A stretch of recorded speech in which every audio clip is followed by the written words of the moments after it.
आइए जानते हैं हम एक और अपने भाई से जिन्होंने हालेलुया वर्ड के मतलब इनकी जो बेहुरमती की गई है, तो ये गवर्नमेंट जो इंडिया की है या पाकिस्तान की जो गवर्नमेंट है, इससे क्या कहना चाहते हैं? मैं मसीह में सब अपने बहन भाइयों को सलाम पेश करता हूँ।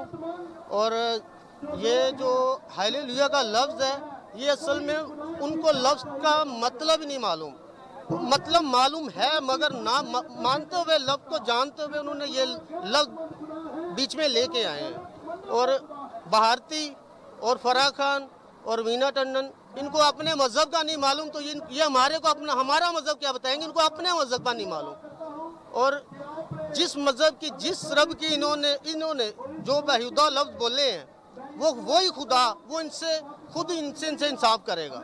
हमें इनसे कोई तनाज़ा नहीं है। इनका रब भी इनको पूछेगा जिस रब की इन्होंने तौहीन की है।